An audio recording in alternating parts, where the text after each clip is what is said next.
So tonight we're talking about the unknown and how good we are at it. And we're keeping everything in present time because that's what we're in. And my name is Charisse Landise. One of our expertises is the human being that we are.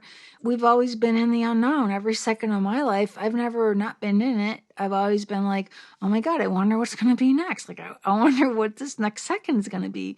And I've never been comfortable thinking, oh, I have it all figured out. If I do this, then that. And I never calculated. You know, people say, you have a 5-year plan. I'm like, no, I have I don't know. My 1 second plan is to be present and know that this now is the eternal now that contains all time. And we as powerful spiritual beings have the responsibility, which is a good word, your ability to respond to, in this moment, crises, which means in the Latin translation, opportunity. So our ability to respond to opportunity at this time is upon us. Everybody's being called out. Like, where are you able to respond right now and bring forth your gifts? Because, we're looking for arms that are going to be waving, I'm ready. Hey, here I am. But a lot of people are shrinking and shirking at the mere thought of one reality being the only reality. It just looks like one feet of reality, and it's not. It's like, we're multidimensional beings. You're one of the greatest healer, visionary talents I know, and that's why I'm talking to you tonight, because you can travel in the land of color and crystals and visions and other dimensions. People who articulate this command of dimensional frequency, you're here now to convey that you have a vested interest in the outcome of this situation that we're in the middle of. This is the real deal right now. As I learned when I was young in New York City, this is not a dress rehearsal. What we want to do right now is allow everybody to shine in their true right and to express that to everybody and share their gifts. This is, it's kind of like show and tell in a way, like, what are your gifts and how can you bring them forward to the story of mankind, the human story? All of humans are experiencing a very deep-rooted connection, and this is the heart math, heart resonance, and how we really communicate well to other humans. Humans have to quiet their monkey mind and come into their heart. One way it's expressed is to assign the job of the boss to your heart, and your mind gets the job of the employee to the heart. Your mind is your employee. It does not run the show. I have no idea where it got that idea, but it's time to reboot. And so this is the inner guidance of our divine nature that comes through our heart. Our breathing is how we connect with our being in present time.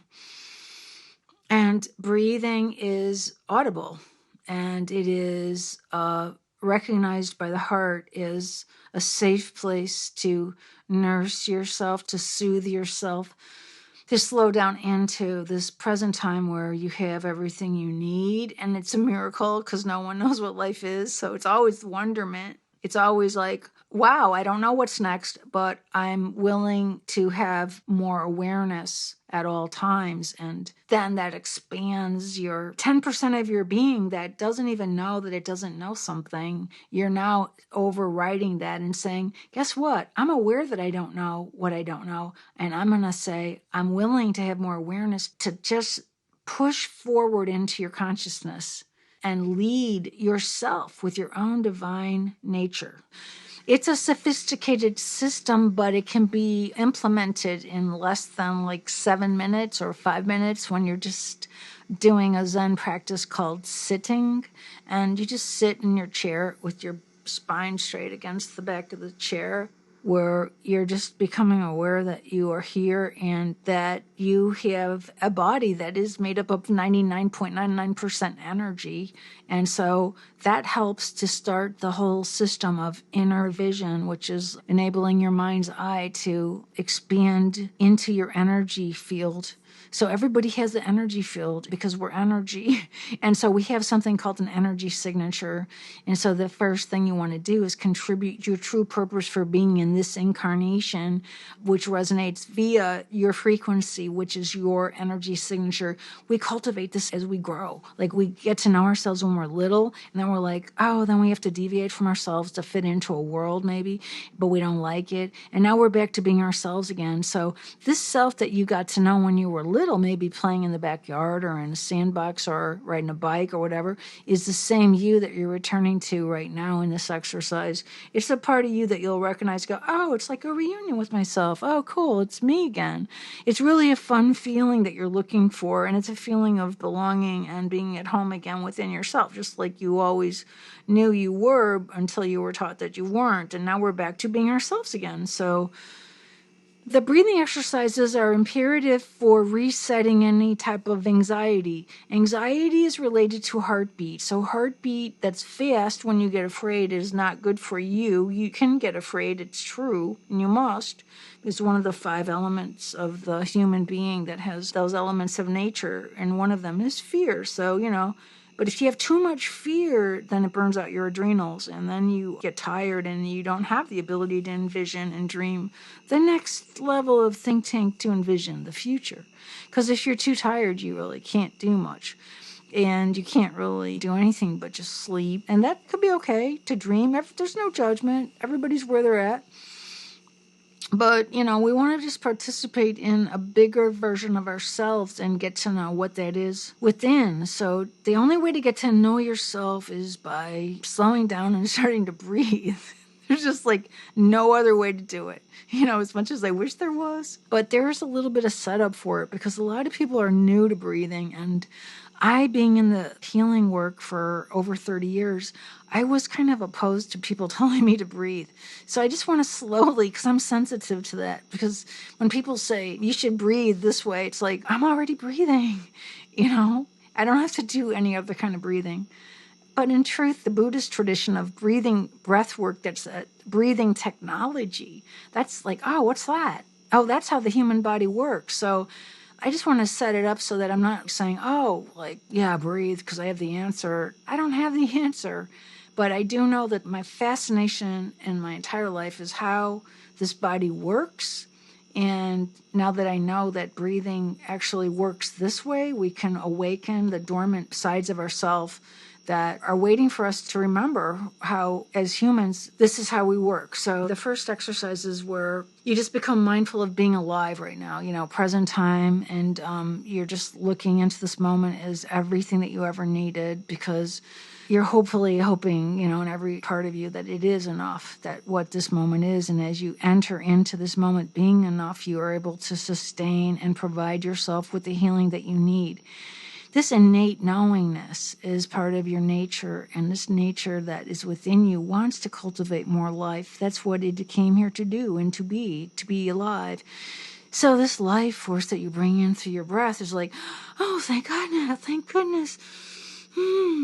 That, I can just inherit what my truth is and not have to get out of sync with that. So as you line up with your inner synchronization of your breath with your heartbeat, that is the conduit, the pathway, the channel that takes you up into the other glands, the 4 glands. The heart has 4 compartments. It all kind of, works together. The design of the human is to circulate the breath work to invigorate the God force within the human being. So as we inhale deeply, we're able to circulate the spinal fluids, to compress the brain fluids, to stimulate this pineal gland, which was synonymous with the Eye of Horus. It's like your center of divine guidance. We as humans are able to listen to our next guidance. It's like, oh, what should I do now? And you're supposed to breathe like this to do that. So we're going to breathe in alignment with the breathing that allows you to receive your divine guidance. So we're going to take a deep breath and all the way. It's oxygenation of the lungs. This is a Dr. Joe Dispenza. I like to call him Joey D because he's such a great friend of the human race. So you just inhale deeply as far as you can and you hold it. And you exhale as deeply as you can and hold it. Inhale as deeply as you can and hold it. Exhale as deeply as you can and hold it. And as you're doing this breath work, you are imagining one of these 4 feelings: appreciation, gratitude, compassion, or care. Each one of these 4 feelings has 2 parts: self-care or care for others, appreciation for self or others, gratitude for self or others, or compassion for self or others. That's my favorite one, compassion for self. The self-compassion, compassion for what you have to go through, what we have to go through, what we're going through as a human race right now. That just feels really nice to sink our heart into and feel how much we're all going through and have compassion for this moment on earth, that we all can feel that compassion for each other and know in this moment that it's a game change, it's something new, and we're envisioning it because we're not just one-dimensional being. We're not 3D, we have 5D, we're Christ consciousness, and we are divine visionaries. And through that visionary of the breath, because the breath itself is the guidance, the instruction, like, what should I do? I feel safe. Okay, I feel safe again. Okay, I'm good. I can do this. Okay. That's a reassurance that you receive when you feel safe. And that means that you're not ready to run out the door because you haven't gotten any kind of guidance. So you can relax, take a nap, rest.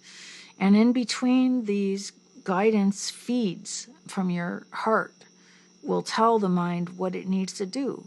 Your heart says, hey, you got to go do that. You got to go post something on Facebook. And then you go, oh, darn, I got to do that? All right.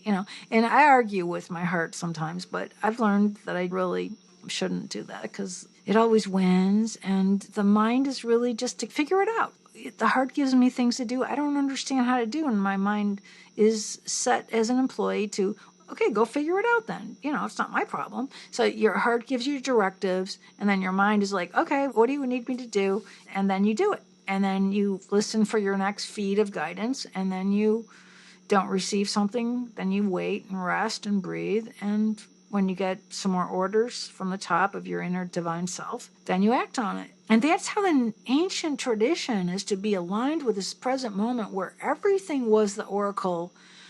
Everything is divination. Every moment, right now, the divine moment, right here is the fertile environment for miracle energy. Miracles are in the now. They're not in the past. They're not in the future. And if anybody's in the past or the future, just, slap yourself out of it, like with a wet noodle or something. Like, get out of this past and future habit because it only just blocks you from being happy. There's no other goal. When we're happy, our immune systems are strong, and when we're happy, all of life benefits. So let's just get ourselves happy. That's where we're at.